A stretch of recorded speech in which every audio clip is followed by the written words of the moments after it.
हाँ जी। अब एक सोर्स है हमारे पास में, let X B a DMS with symbols X I. X I symbols हैं। एक एक्स जो है आपका क्या सोर्स है, और उसके कोरस्पोंडिंग प्रोबेबिलिटी दी हुई है कि P X I is equal to, जिसमें पी आई के इक्वल दिया है। मतलब जो कोरस्पोंडिंग प्रोबेबिलिटीज है वो पी आई है, और i is equal to 1 2 3 4 5 to m तक दिया हुआ है। अब कह रहा है so that for the optimum source encoding, optimum source encoding के लिए आपको शो करना है कि we require that K is equal to summation two की power minus N I is equal to 1। आपको ये प्रूफ करना है कि i is equal to 1 to m है, and n I is equal to log base two 1/pi is equal to I i. ये proof करना, where n I is the length of the code word corresponding to x i. N i क्या code word की length है x i के correspondingly, और I i क्या है information content of x I. X i का जो का इंफॉर्मेशन कंटेंट है वो आई आई से डिनोट किया है। तो सबसे पहले हम बात कर रहे हैं, जब इसके सॉल्यूशन की बात कर रहे हैं तो ये कह रहा है कि जो प्रीवियस प्रॉब्लम थी, जो उसका रिजल्ट आया था वहां पर आया था ऑप्टिमम सोर्स एनकोडिंग की बात कर रहे थे हम, जिसमें आपका आया था कि L is equal to H X था। और जो L is equal to H X हमने प्रूफ किया था उसकी कंडीशंस थी। कंडीशन क्या थी कि के कैपिटल के जो है वो के इज इक्वल टू 1 और P I is equal to Q I. ये रिक्वायरमेंट थी। अगर ये फुलफिल होगी तो L capital L is equal to आपका एच एक्स के इक्वल होगा। ठीक है। तो जो ऊपर वाली इक्वेशन थी लास्ट प्रॉब्लम, तो उसकी हेल्प से हम कह सकते हैं कि पी आई और क्यू आई इक्वल है, और कैपिटल के आपका 1 है। तो कैपिटल के इज इक्वल टू ही आपका फॉर्मूला था समीशन टू की power minus N I is equal to 1। यही आपको प्रूफ करना था। तो प्रीवियस क्वेश्चन में जो चीजें हमने डिस्कस की थी उसके बेस पे हम यहाँ पर कह सकते हैं कि के इज इक्वल टू 1 होगा। और इसको कैसे करोगे आप? इसको सोल्व करने के लिए टू की पावर माइनस एन आई है, तो टू की power minus N I I is equal to 1 put करोगे इसमें, तो टू की पावर -1 प्लस टू की पावर -2 प्लस टू की पावर -3। तो आपके पास में आएगा 1/2 प्लस 1/4 प्लस 1/8। टू की पावर -1 क्या लिखोगे आप? 1/2 लिख सकते हैं। तो इसी तरह टू की पावर -2 आपका 1/4 होगा। तो यहाँ पर आपकी क्या बनी है कि ज्योमेट्रिक प्रोग्रेशन इक्वेशन बनी। तो जीपी का जो सम है उसकी फॉर्मूले की हेल्प से a/1 - r, तो वो वाले फॉर्मूले से आप लिख सकते हो ए क्या होगा आपका 1/2 और आर भी क्या होगा 1/2 होगा। तो जब उसमें फॉर्मूले में वैल्यू पुट करोगे तो आपका जो समीशन आएगा वो 1 आएगा। ठीक है। दूसरा क्या था कि पी आई क्यू आई हम एज्यूम कर रहे थे कि दोनों इक्वल हैं, और वो टू की पावर है माइनस एन आई के इक्वल है। ठीक है। तो जो इस एजम्पशन से अब ये क्या लिखा, P I equal to Q I equal to two की पावर माइनस एन आई। इसमें क्या करा, लोग ले लिया दोनों साइड में। तो जब लोग लेंगे तो टू की पावर माइनस एन आई और पी आई, तो यहाँ पर लोग लोगे तो यहाँ पर तो आपका एन आई बचा, और इधर आपके पास में क्या आया, लोग बेस टू पी आई। ठीक है ना। टू था यहाँ पर, टू की पावर में था एन आई, तो लोग बेस टू हुआ, और यहाँ पर माइनस था वो माइनस यहाँ पर आ गया आपका। तो माइनस लोग बेस टू पी आई, या मैं इसको क्या लिख सकता हूँ, log base two 1/pi। Minus sign को रिमूव कर दूं तो लोग बेस टू 1/pi क्या होता है, आपका अमाउंट ऑफ इंफॉर्मेशन होता है। तो n I is equal to I i होगा। लेकिन कंडीशंस क्या है कि आपका ऑप्टिमम सोर्स एनकोडिंग होना चाहिए। ऑप्टिमम सोर्स एनकोडिंग में L is equal to H X जो हमने प्रूफ किया था, वो किस कंडीशन में प्रूफ किया था कि के 1 और आपका पी आई क्यू आई के इक्वल होगा। ठीक है बेटा। नेक्स्ट, जनरली क्वेश्चंस ये मतलब इस टाइप के क्वेश्चंस जो है एग्जाम में मतलब बहुत ही रेयर चांस होता है कि पूछे जाते हैं। सिंपली आपके जो क्वेश्चंस थे जो हम ऊपर डिस्कस कर रहे थे, जिसमें आपके पास में कोई सोर्स से कोड दिया हुआ था, उनकी प्रोबेबिलिटी दी हुई थी, उनके कोरस्पोंडिंग उनके कोड दिए हुए थे, और उसके हिसाब से फिर क्या कैलकुलेट करना कि एन आई क्या होगा, और P X I into N I capital L क्या होगा, एच एक्स क्या होगा, या एफिशिएंसी क्या होगी, या रिडंडेंसी क्या होगी। वो चीजें जनरली क्वेश्चंस पूछे जाते हैं, पर समटाइम्स कभी कभी मतलब ये पूछ लेता है, तो इस वजह से हमें यहाँ पर डिस्कशन करना जरूरी है। ठीक है। नेक्स्ट जो आएगा इसमें आपका जो कोडिंग आएगी हॉफमैन एंड फेनन फेनो कोडिंग, अभी लेक्चर में डिस्कस करेंगे। उसमें से आपका एक पार्ट कोई ना कोई मतलब इम्पोर्टेंट पार्ट है जो आपका 100% एग्जाम में आना ही आना है। सबसे इम्पोर्टेंट पार्ट है सेकंड यूनिट का ये। ठीक है। अब यहाँ पर कह रहे हैं कि कंसिडर ए डीएमएस एक्स, एक डीएमएस सोर्स एक्स है, सिंबल्स एक्स आई दिए हुए, कोरस्पोंडिंग प्रोबेबिलिटीज आपको दी हुई है P X I is equal to P I, वही पिछले वाली कंडीशन है, और आई की वैल्यू 1 to m तक दी हुई है। Let ni be the length of the code word of xi such that, ठीक है, ni क्या है कि लेंथ है कोड वर्ड की, और वो किस तरीके से उसने किया कि ये वाली कोई कंडीशन ले ली कि log base 2 1 upon pi less than ni less than equals to log base 2 1 upon pi plus 1 कुछ करके कहा, so that this relationship satisfy the Kraft inequality. तो इसमें आपको शो करना है कि ये क्राफ्ट इनइक्वालिटी को सेटिस्फाई कर रही है। तो फाइंड द बाउंड ऑन के इन इक्वेशन 15.56 कुछ करके कह रहा है कि वो भी आपको फाइंड। अब यहाँ पर जो इक्वेशन नंबर 1 आपको दी हुई है, ये वाली इक्वेशन, इस वाली इक्वेशन को हम रिटर्न एज इस तरीके से लिखा, करा क्या कि यहाँ पर 1 अपॉन पी आई था, तो पी आई पीछे माइनस साइन आ गया, तो minus log base 2 P I less than equal to N I as it is less than equal to, यहाँ पर भी 1 अपॉन पी आई था तो उसको माइनस log base 2 पी आई प्लस 1 लिख सकते हैं, कोई समस्या नहीं है। उसके बाद में क्या करा कि जो माइनस साइन था, यहाँ पर माइनस साइन था, यहाँ पर माइनस साइन था, ठीक है, तो ये माइनस साइन को खत्म करने के लिए इन्होंने क्या करा, यहाँ पर माइनस इसके साथ में log base 2 P I greater than equals to हो जाएगा minus N I greater than equals to log base 2 P I minus 1, ठीक है। उसके बाद में क्या कर रहे हैं, उसके बाद में ये कर रहे हैं कि ये जो तीनों टर्मिनोलॉजी हैं आपकी, तो इसको 2 की पावर में कर दिया, ये यहाँ पर 2 की पावर है, ये 2 की पावर है, यहाँ पर 2 की power log base 2 P I greater than equals to 2 की power minus N I greater than equals to 2 की power log base 2 P I minus 1 आना था, तो 2 की पावर में थी ये टर्मिनोलॉजी, तो इसको अलग अलग सेपरेट करोगे तो 2 की power log P I base 2 into 2 की पावर माइनस 1, तो ये इंटू 2 की पावर माइनस 1 अलग है, 2 की पावर log base 2 पी आई एक अलग टर्मिनोलॉजी है, ठीक है। थोड़ा सा इसमें मतलब इस तरीके से दिखाई दे रहा है कि वो की पावर में है, ठीक है, जबकि ये क्या है इसके मल्टीप्लीकेशन में आएगा। अब यहाँ पर क्या करा, 2 की पावर log base 2 पी आई था, तो 2 की पावर log base 2 पी आई जो भी यहाँ पर वैल्यू लिखी हुई है, जब 2 की पावर में log base 2 मतलब ये बेस और जिसकी पावर है ये 2, अगर ये सेम है तो यहाँ पर जो भी आपकी टर्मिनोलॉजी होगी वो इसके इक्वल होगी log की प्रॉपर्टी के अकॉर्डिंग।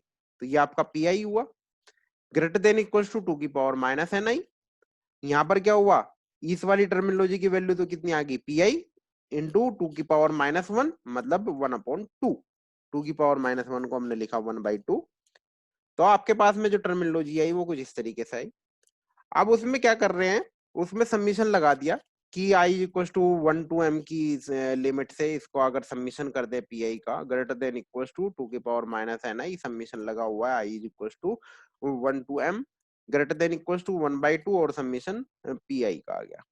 अब जो सबमिशन ऑफ पी आई है, सबमिशन ऑफ पी आई मतलब आपके आई इक्वल टू 1 to m है, ये क्या प्रोबेबिलिटी, प्रोबेबिलिटी का सम ऑलवेज आपका कितना होता है, 1 होता है। तो सिमिलरली यहाँ पर भी जो प्रोबेबिलिटी का सम होगा, इसकी वैल्यू जो आएगी यहाँ पर, ये वैल्यू 1 आएगी, और 1/2 आपकी जो वैल्यू थी वो एज इट इज 1/2 यहाँ पर रहेगा, तो 1/2 इंटू 1 1/2 हो गया, और ये वाली चीज आपकी क्या हो गई, as it is summation of I equal to 1 to m 2 की पावर माइनस एन आई। तो जो क्राफ्ट इनइक्वालिटी थी, क्राफ्ट इनइक्वालिटी का फॉर्मूला भी तो यही होता है, ये इतना फॉर्मूला जो होता है वो क्राफ्ट इनइक्वालिटी का होता है, ठीक है। तो यही हमको प्रूफ करना था कि ये क्राफ्ट इनइक्वालिटी को सेटिस्फाई कर रहा है ये रिलेशन, ये नहीं कर रहा है, तो जो इक्वेशन दी हुई थी उसको इस तरीके से मॉडिफाई किया कि वो क्राफ्ट इनइक्वालिटी वाली कंडीशन आपकी फॉलो हो गई, ठीक है। और जो बाउंड के की जो वैल्यू कह रहा है वो, इसकी वैल्यू के हो गई, तो के मतलब ये 1/2 और 1 के बीच में कुछ लाई करेगा, यही आपको प्रूफ करना था, ठीक है। तो बाउंडेड बाई के की लिमिट भी देती। नेक्स्ट क्वेश्चन क्या कह रहा है, consider a DMS X with symbols X I and corresponding probabilities P X I P I 1 to m दिया हुआ है, so that a code constructed in agreement with equation number 1 in the last problem. जो इक्वेशन नंबर 1 में दिया हुआ था आपको, पिछली प्रॉब्लम में इक्वेशन 1 दी थी, और सेटिस्फाई द फॉलोइंग रिलेशन, वहां पर ये आपको रिलेशनशिप को सेटिस्फाई करना है कि H X is less than equal to L less than equal to H X plus 1, ठीक है। तो इसमें क्या करा, वही वाली इक्वेशन को एज इट इज उठाया, ठीक है। ये क्या कह रहा, multiplying equation number 2 in last problem by P I, P I से मल्टीप्लाई कर दिया। इक्वेशन नंबर 2 कौन सी थी, ये वाली थी। इक्वेशन नंबर 1 थी ये, इस वाली इक्वेशन को आपको लेके चलना था, इसको सिंपलीफाई किया मतलब पीआई को ऊपर ले गए थे, ये वाली टर्मिनोलॉजी आई थी, इस वाली टर्मिनोलॉजी में मल्टीप्लीकेशन कर दिया दोनों साइड में किसका, पीआई का, तो log बेस 2 पी था आपके पास में, उसमें पी का मल्टीप्लीकेशन कर दिया, यहाँ पर एन था, एन में पी का मल्टीप्लीकेशन कर दिया, और ये minus log base 2 two P plus 1 ये आपकी एज इट इज थी, और सबमिशन भी लगा दिया। ठीक है, तो पी का मल्टीप्लीकेशन किया, ये रहा by P, multiplying equation 2 in last problem by P and summing over equation number 1। ठीक है, तो ये आपने क्या कर दिया, उसका सबमिशन भी लगा दिया। अब इसको थोड़ा सा सिंप्लीफाई किया, सिंप्लीफाई कुछ इस तरीके से, ये वाली टर्मिनोलॉजी को पहले लिख लिया यहाँ पर, ये वाली जो टर्मिनोलॉजी थी पी लोग माइनस लोग बेस 2 पी प्लस 1।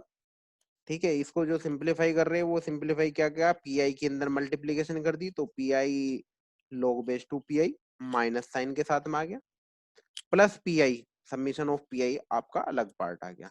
मतलब ये वाली जो टर्मिनोलॉजी थी, इस वाली टर्मिनोलॉजी को आपने सिंप्लीफाई किया। तो अगर आप इसको गौर से देखोगे तो ये आपका एच एक्स का फॉर्मूला है। H X is equal to क्या होता है, minus summation P I into log base two P I, 1/pi होता है, तो यहाँ पर प्लस होता है, तो यहाँ पर पी लिखा है तो माइनस साइन के साथ में, तो एच एक्स का फॉर्मूला प्लस प्रोबेबिलिटी का सम आपका 1, तो एच एक्स प्लस 1 आ गया। तो ये वाली जो टर्मिनोलॉजी थी इधर वाली, इस वाली टर्मिनोलॉजी की जगह पर आपका आ गया कि एच एक्स प्लस 1, ये इसके इक्वल हो गए यहाँ पर। ठीक है, दूसरी चीज क्या, कि ये वाला जो फॉर्मूला बना summation P I into N I, P I और एन आई का जो सबमिशन हुआ वो आपका कैपिटल एल के इक्वल आ गया। ये वाली टर्मिनोलॉजी एच एक्स प्लस 1 हो ही गई थी, और इधर जो फॉर्मूला आपका था एल एच एस में, इसको देखोगे तो आपका था एच एक्स था। ठीक है, तो जो इक्वेशन आपको दी हुई है उस इक्वेशन को इससे आपको एच एक्स की फॉर्म में कैलकुलेट करना है, एच एक्स और एन एल की फॉर्म में कैलकुलेट करना, तो आपको क्या करना पड़ेगा, उसको इस तरीके से सिंप्लीफाई करो कि एच एक्स का फॉर्मूला बन जाए। और एच एक्स का फॉर्मूला आपको पता है कि भाई P I log base two 1/पी होता है, तो उसकी फॉर्म में आप उस इक्वेशन को सिंप्लीफाई कर लो। ठीक है, यही आपको प्रूफ करना था। नेक्स्ट है आपका एंट्रोपी कोडिंग। एंट्रोपी कोडिंग ये वाला पार्ट आपका इंपॉर्टेंट पार्ट है, इसको ध्यान से समझना। शेनन फेनो कोडिंग, हॉफमैन कोडिंग, आज भी समझा रहा हूँ, कल फिर इसको रिपीट करूंगा, एक एक क्वेश्चन कल फिर लेंगे इसका। ठीक है, सबसे इंपॉर्टेंट पार्ट है ये सेकंड यूनिट में। मिड टर्म में 100% क्वेश्चन, एक्सटर्नल एग्जाम में भी आपका 100% क्वेश्चन आएगा रिलेटेड टू शेनन फेनो एंड हॉफमैन, दोनों में से कोई एक। तो यहाँ पर क्या है कि दो तरीके की एंट्रोपी कोडिंग की बात की गई, शेनन फेनो कोडिंग एंड हॉफमैन कोडिंग। सबसे पहले हम लेके चलते हैं शेनन फेनो कोडिंग। शेनन फेनो कोडिंग में क्या कर रहे हैं, कौन सा प्रोसीजर है, कुछ सिंपल स्टेप्स हैं जिसको हम फॉलो करते हैं, और जो सिंपल स्टेप्स हैं, जो प्रोसीजर है, उसको हम शेनन फेनो एल्गोरिथम भी बोलते हैं। ठीक है, सबसे पहले क्या करना, list the source symbol in order to decreasing probabilities. सबसे पहले ये करना है कि जितनी भी प्रोबेबिलिटीज आपको दी हुई है सोर्स की, मतलब आपको x1 x2 x3 x4 x5 कुछ आपके सोर्स सिंबल आपको गिवन होते हैं क्वेश्चन में, उसके कोरस्पॉन्डिंगली उनकी प्रोबेबिलिटीज गिवन होती है। उन प्रोबेबिलिटीज को डिसेंडिंग ऑर्डर में या डिक्रीजिंग ऑर्डर में लिखना है, मतलब हाईएस्ट प्रोबेबिलिटी वाले को ऊपर, देन डिक्रीजिंग ऑर्डर में आप उसको रखते चले जाओगे। दूसरा फिर कह रहा है कि partition the set into two sets that are as close to equiprobable as possible and assign 0 to the upper set and 1 to the lower set. अब ये क्या कह रहा है, ये वाली लाइन ध्यान से सुनो, पार्टीशन करना है सेट, मतलब जो आपकी प्रोबेबिलिटीज को आपने लिखा है उसमें कुछ पार्टीशन करना है, मतलब बांटना है। किस तरीके से, दो सेट में बांटना है, और वो दो सेट कैसे होने चाहिए, as close to equiprobable as possible, equiprobable होने चाहिए, इस तरीके से बांटना है। मतलब फॉर एग्जाम्पल कहना का ये है कि भाई चार आदमी, पांच आदमी है, ठीक है, पांच आदमियों का मतलब वेट है कि किसी का भाई कोई 50 किलो का है, कोई आपका 30 किलो का है, कोई फिर 20 किलो का है, कोई 10 किलो का है, इस तरीके से मतलब अलग अलग वेट है। यहाँ पर ये चीज ध्यान रखना है कि जितनी भी प्रोबेबिलिटीज होती है, प्रोबेबिलिटीज का सम क्या होता है, आपका 1 होता है। ये आपको सबको पता है कि प्रोबेबिलिटीज का 1 सम जो होगा वो 1 होगा। कितने भी और सिंबल दिए हुए हैं, 5 है, 7 है, 8 है, 2 है, 2 दिए हुए हैं, 3 दिए हुए हैं, तो सबका सम आपका 1 होगा। तो जो रेफरेंस पॉइंट है वो तो 1 पता है आपको।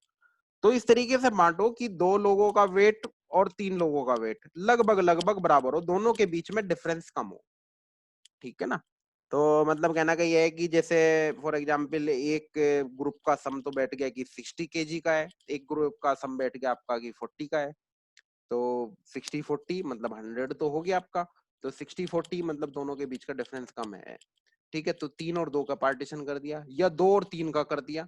इस तरीके से बांटना है ताकि वो इक्विप्रोबेबल हो, उन दोनों के बीच का डिफरेंस क्या हो, कम हो।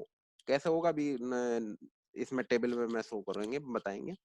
फिर क्या कह रहा है कि assign 0 to the upper set, जो अपर सेट है उसको 0 असाइन कर दो, और जो नीचे का सेट बचा है उसको 1 सेट कर दो।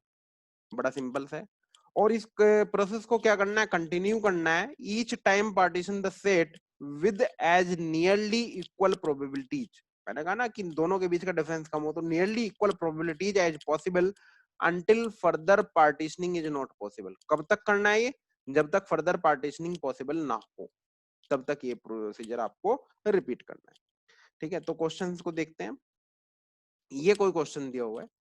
क्वेश्चन में क्या है कि कोई सोर्स सिंबल एक्स आई है, जिसकी इनपुट जो दिए हुए हैं x1 से लेकर के x6, उनके कोरस्पोंडिंग जो प्रोबेबिलिटीज है पी एक्स आई, वो आपको क्वेश्चन में गिवन है। तो x1 की प्रोबेबिलिटी 0.30, फिर 0.25, 0.20, 0.12, 0.08, 0.05। तो ये आप अगर इसको गौर से देखोगे तो ये डिसेंडिंग ऑर्डर में लगे हुए हैं पहले से बाय डिफॉल्ट। तो पहला स्टेप आपका स्किप हो गया। अगर ये सोर्स सिंबल x1 की प्रोबेबिलिटी कुछ और होती, x2 की प्रोबेबिलिटी कुछ और होती, मतलब किसी की बड़ी या छोटी होती, तो सबसे पहले आपको क्या करना था, प्रोबेबिलिटीज को डिसेंडिंग ऑर्डर में लिखते, और जो यहाँ प्रोबेबिलिटी डिसेंडिंग ऑर्डर में आएगी उसी के कोरस्पोंडिंगली यहाँ पर आप क्या लिखोगे, सोर्स लिखोगे। फॉर एग्जाम्पल 0.30 हाईएस्ट प्रोबेबिलिटी दी हुई है सोर्स सिंबल x1 की, तो यहाँ पर x1 लिखा और 0.30 लिखा। और अगर क्वेश्चन में इसका उल्टा दिया होता है कि x6 कोई सोर्स सिंबल है जिसकी हाईएस्ट प्रोबेबिलिटी 0.30 है, तो हाईएस्ट प्रोबेबिलिटी आपकी 0.30 ऊपर लिखते और यहाँ पर x1 की जगह आप x6 थ्रो करते। क्लियर है यहाँ तक मेरी बात? अब आगे बढ़ते हैं। अब सबसे पहला स्टेप हमने क्या कहा था कि इस पार्ट को इस तरीके से डिवाइड करना है कि इन दोनों के बीच का सम डिफरेंस कम से कम रहे। तो अगर आप इसको गौर से देखोगे 0.30, 0.25, इन दोनों का अगर आप सम देखोगे तो 0.55 बैठ रहा है, और जीरो और नीचे का जो सम बैठेगा वो कितना बैठेगा, 0.45 बैठेगा। जस्ट ए मिनट बेटा, किसी ने चैट में क्या लिखा,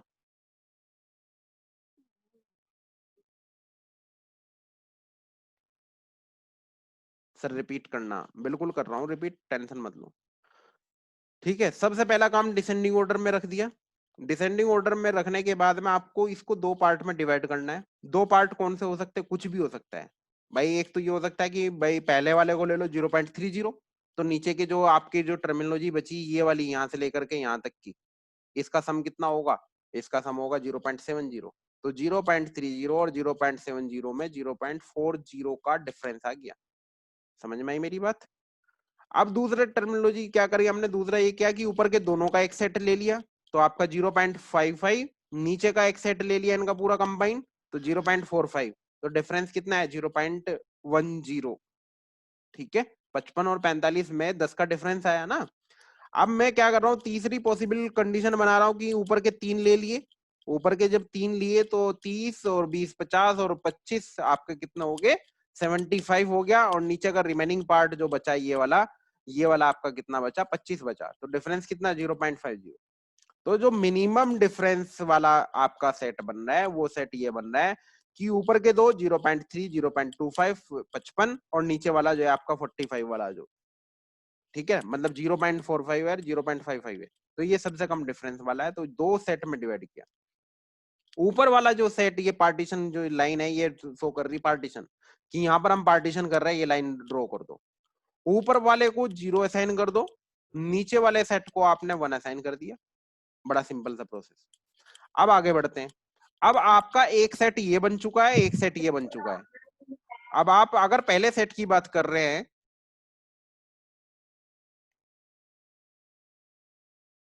हेलो बेटा, स्क्रीन विजिबल है कि नहीं है, पहले तो ये बताओ। स्क्रीन विजिबल है, जल्दी चैट में रिप्लाई करो।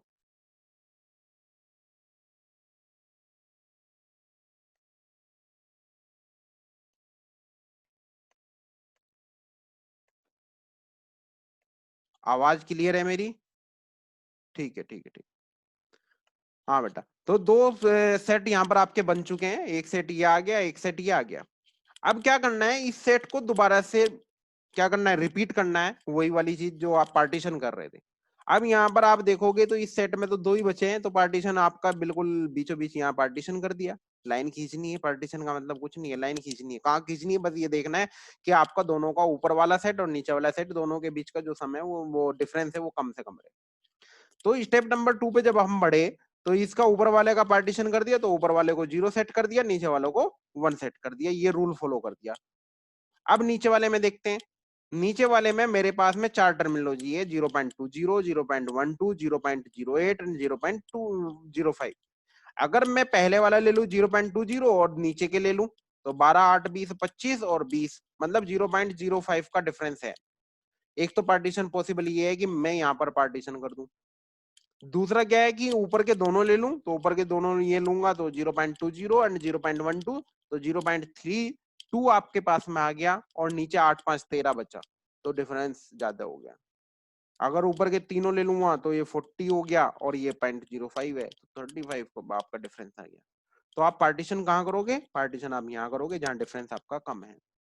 तो 20 और 25 0.05 का डिफरेंस है। ऊपर वाले को 0 सेट करोगे, नीचे वालों को आप 1 सेट करोगे। सिमिलरली अब ऊपर वाला तो क्या है, पार्टीशन हो ही नहीं सकता, एक एक बचा है।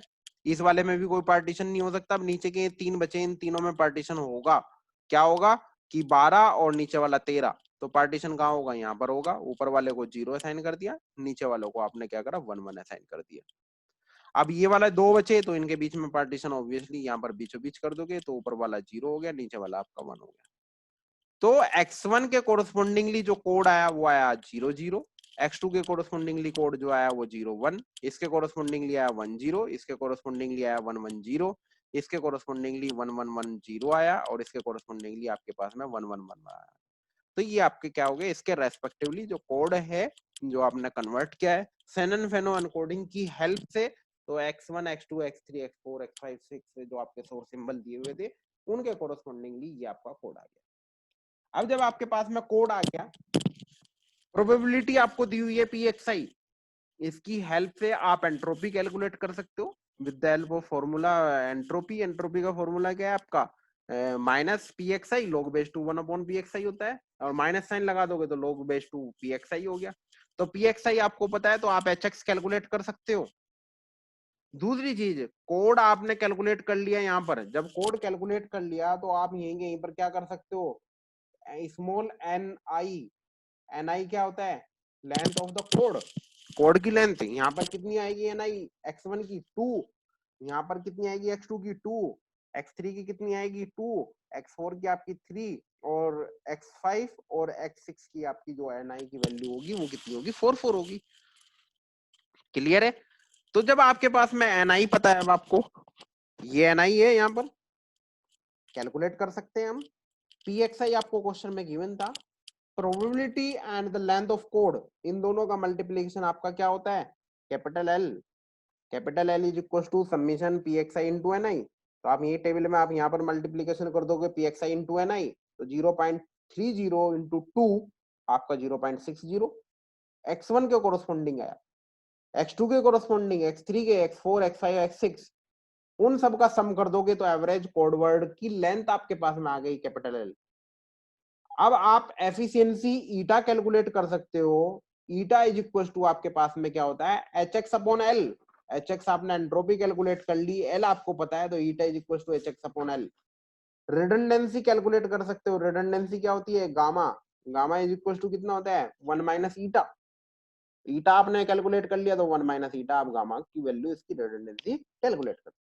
तो क्वेश्चन जो आपको आएगा वो आपका ये सारी चीजें पूछेगा कि शेनन फेनो कोडिंग की हेल्प से आपको कैलकुलेट करना है कि उसकी एफिशिएंसी क्या है, उसकी रिडंडेंसी क्या है, एवरेज कोड वर्ड लेंथ क्या है, या आपका एंट्रोपी क्या है, वो सारी चीजें वो उसमें पूछता चला जाएगा।